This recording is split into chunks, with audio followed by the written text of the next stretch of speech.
Hello and welcome to the Outpower Newscast. On this edition we're going to visit the topic of the OutSystems user groups and some updates made to the OutSystems courses. In the Hints and How-To segment we check a few best practices for data protection in case of a security breach. And as usual, we go through the community latest highlights. OutSystems announced that for the next quarter they're planning on hosting just one OutSystems user group per region, with this boosting the quality of the content. The lineup for these OutSystems user groups is the following, so if you do have the opportunity, try to attend one of them.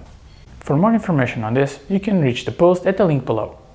OutSystems launched 3 new courses for developers with background in different technologies to learn OutSystems. These are as follows: Getting started with OutSystems for front-end developers, Getting started with OutSystems for Java developers, and Getting started with OutSystems for SQL developers. These courses were developed by ITApp and OutSystems. If you want to provide any feedback, you can leave a comment on the forum thread or get in contact with the responsible team by using this email. You can get to the forum post by going to this page. Mobile development continues to be an important area of expertise, so OutSystems decided to launch a new mobile developer specialization. The new mobile specialization is a new exam that focuses only on topics that are specific for OutSystems mobile development. One thing that needs to be pointed out is that this is a new concept introduced in the OutSystems certification map.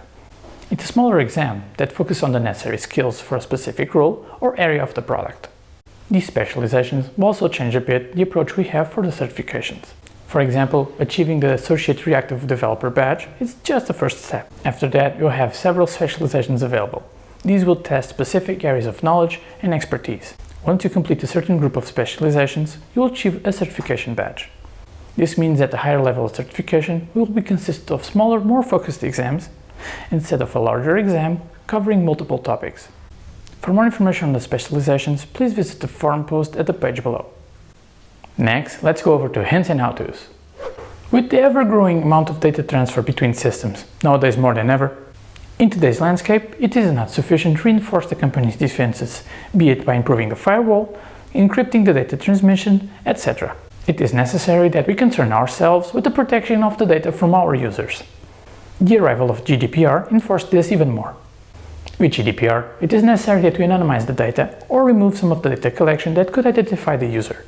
We are talking about names, addresses, phone numbers, IPs, etc. So that in case of a security breach, the harm would be minimized. And to help with that, OutSystems provided an article that goes over a few best practices that we should take into account in how we manage and anonymize our data. You can reach the blog post by navigating to the following link. After Hints and How-Tos, let's go over to our top picks of the Forge. This week on the Forge, the following is our selection of top picks from all the components that were submitted during the passing week.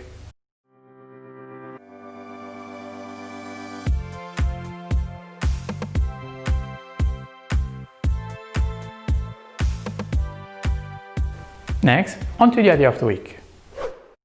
On our final segment, the idea of the week, what picked up our interest was the concept to hide by default the system log information in the integration logs. Most of the time when going through the integration logs in Service Center, we are flooded with information that won't be much of use for us. We are talking about the performance probe, publish info, etc. What the idea suggests is to not show that information unless we request it via checkbox filter. If you wish to provide support or give your feedback, you can do it by navigating to the link below. With that last segment, we finish our newscast. Thank you very much for watching, and we hope you join us on our next newscast for more OutSystems news by Outpower. Have a great day.